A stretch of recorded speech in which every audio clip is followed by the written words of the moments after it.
오스카 트로피를 손에 쥔 순간 커리어가 멈췄습니다. 보통 오스카 트로피를 받으면 다음날 아침부터 제작사들로부터 전화폭탄을 맞는 게 공식 코스지만 앤 해서웨이는 달랐죠. 수상한 바로 그 순간부터 모두가 그녀에게서 등을 돌렸습니다. 이유도 없이 앤 해서웨이를 향해 집단적인 혐오 현상이 생겼죠. 그리고 앤 해서웨이와 혐오를 뜻하는 헤이트를 합친 단어 해서헤이트라는 신조어까지 생기기에 이릅니다. 대체 앤 해서웨이에게 무슨 일이 있었던 걸까요? 앤 해서웨이는 변호사 아버지와 배우 어머니 사이에서 자랐습니다. 8살에 그녀의 인생을 바꾸는 한 공연을 보게 됐는데요. 앤 해서웨이는 8살에 엄마의 공연을 보러 갔습니다. 그 공연 이름은 레미제라블. 무대 위에서 노래하는 엄마를 본 어린 앤 해서웨이는 그 순간 소름이 돋았습니다. 그렇게 배우의 꿈이 싹트기 시작했죠. 흥미롭게도 동시에 수녀가 되는 것도 생각했습니다. 독실한 천주교 가정에서 자란 앤 해서웨이는 어릴 때부터 신앙이 깊었는데요. 그래서 앤 해서웨이의 마음속에는 배우가 안 되면 수녀가 돼야겠다는 생각이 있었죠. 하지만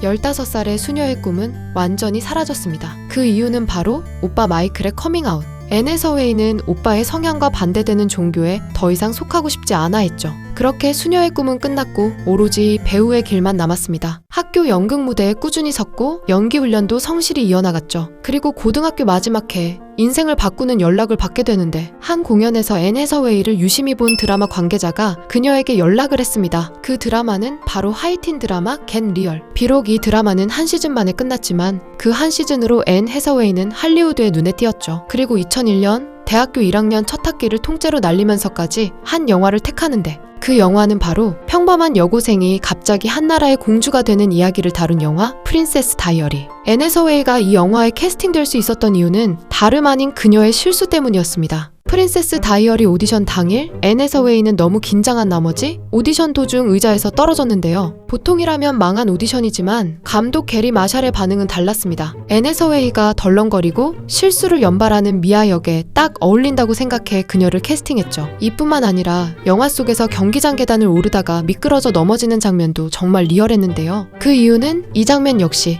실제로 넘어진 것이기 때문이었죠.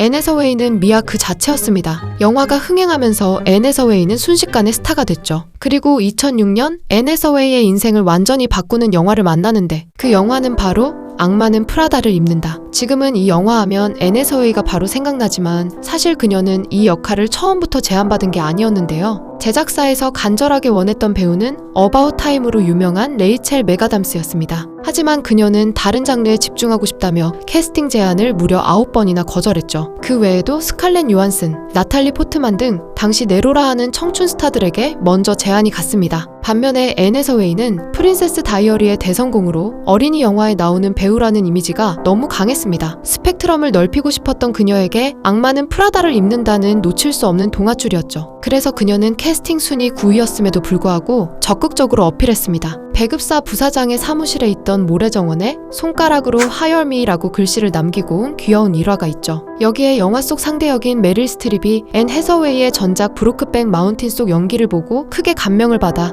제작사에 강력 추천을 하면서 마침내 앤 해서웨이가 역할을 손에 쥐게 됩니다. 이 영화로 앤 해서웨이는 청순한 10대 스타라는 딱지를 완전히 떼어냈죠. 하지만 승승장구하고 있던 바로 이때 큰 사건이 터지는데 당시 앤 해서웨이는 사업가 남자친구 라파엘로 폴리에리를 만나고 있었습니다. 두 사람은 각종 행사에 함께하며 공개 연애를 했죠. 그런데 이 남자가 FBI에 체포되는데요. 그 이유는 바로 사기와 돈 세탁. 알고 보니 앤 해서웨이의 남자친구가 대규모로 사기 행각을 벌인 범죄자였던 거죠. 그에게 사기당했던 사람들 중 미국 전 대통령 빌 클린턴과 오바마 전 대통령과 함께 대선에 맞붙었던 존 맥케인도 있을 정도로 큰 사건이었죠. FBI 수사 과정에서 앤 해서웨이가 작성했던 일기장도 모두 압수당했습니다. 사기꾼 남친과의 공모 여부를 확인하기 위함이었죠. 하지만 라파엘로는 자신의 일을 철저히 숨겼기 때문에 앤 해서웨이는 이 일을 전혀 몰랐습니다. 라파엘로는 이 범죄로 4년 6개월의 징역을 받으며 이 일은 끝이 났죠. 이 사건으로 앤 해서웨이는 온갖 루머에 시달렸습니다. 앤 해서웨이가 공범이다.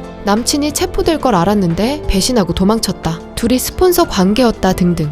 이 사건으로 앤 해서웨이는 고통스러운 시간을 보냈지만 이 시기는 그녀를 더 단단하게 만들었죠. 그 후 레이첼 결혼하다로 처음으로 오스카 후보에 오르고 다크나이트 라이즈 속 캐두먼으로 180도 연기 변신에 성공하기까지 앤 해서웨이는 뭘 해도 잘 되는 배우로 자리 잡아가고 있었죠. 하지만 전국적으로 미운 털 박히는 사건이 발생하는데 2011년 아카데미 시상식, 아카데미 측이 야심찬 계획으로 당시 핫했던 두 사람을 사회자로 세웠습니다. 그 두 사람은 바로 당시 오스카 후보였던 제임스 프랭코와 엄청난 인기를 자랑하던 앤 해서웨이. 둘 다 커리어 정점에 있던 스타들이었으니까 조합이 완벽해 보였죠. 하지만 이 시상식은 앤 해서웨이의 흑역사가 되는데 시상식 당일 앤 해서웨이는 무대 위에서 엄청난 에너지를 쏟아냈습니다. 반면에 제임스 프랭코는 시종일관 멍한 표정을 지으며 무기력해 보였는데요. 앤 해서웨이는 이를 만회하기 위해 혼자서 리액션을 더 크게 하고 목소리를 더 크게 냈죠. 그 결과는 역대 최악의 오스카 진행 중 하나로 기억됐습니다. 여기서 의아한 점은 제임스 프랭코는 비교적 조용히 넘어갔는데 앤 해서웨이가 더 많은 욕을 먹었다는 겁니다. 더 열심히 한 사람이 오히려 더 욕을 먹은 거죠.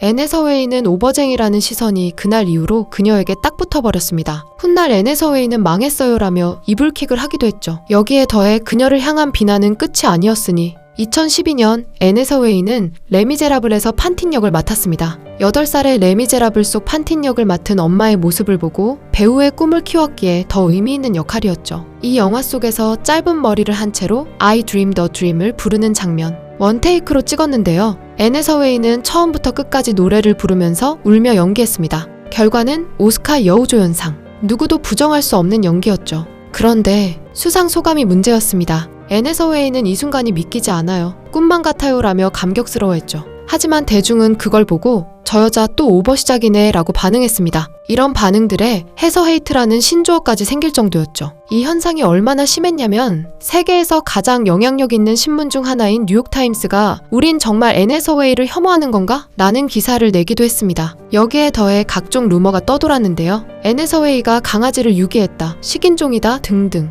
이건 모두 사실이 아닌 걸로 밝혀졌지만 해서 헤이트 현상 때문에 앤 해서웨이가 오스카에서 수상했음에도 많은 제작사들이 그녀에게 역할을 주지 않으려 했죠. 모든 게 막혀있던 상황에서 한 사람이 전화를 했습니다. 그는 바로 독보적인 영화감독 크리스토퍼 놀란. 앤 해서웨이가 업계에서 깊이 인물이 됐을 때 놀란이 인터스텔라에 앤 해서웨이를 캐스팅했습니다. 이에 대해 앤 해서웨이는 내 커리어를 구해준 천사라고 표현하기도 했죠. 인터스텔라가 성공하고 앤 해서웨이에 대한 재평가가 서서히 이루어졌습니다. 그 후 2022년에는 엘르 행사에서 앤 해서웨이가 직접 해서 헤이트를 언급하기도 했죠. 누군가를 그들의 행동이 아니라 존재 자체로 판단할 수 없어요. 행동은 평가하고 용서할 수 있지만 존재 자체를 혐오할 권리는 누구에게도 없어요. 그 말에 인터넷은 조용해지고 반성하는 댓글들이 쏟아졌습니다. 해서 헤이트는 그렇게 끝이 났죠. 지금 돌이켜보면 해서 헤이트는 정말 이상한 현상이었습니다. 앤 해서웨이가 잘못한 게 없었죠. 연기를 못한 것도 아니고 스캔들이 있었던 것도 아니었습니다.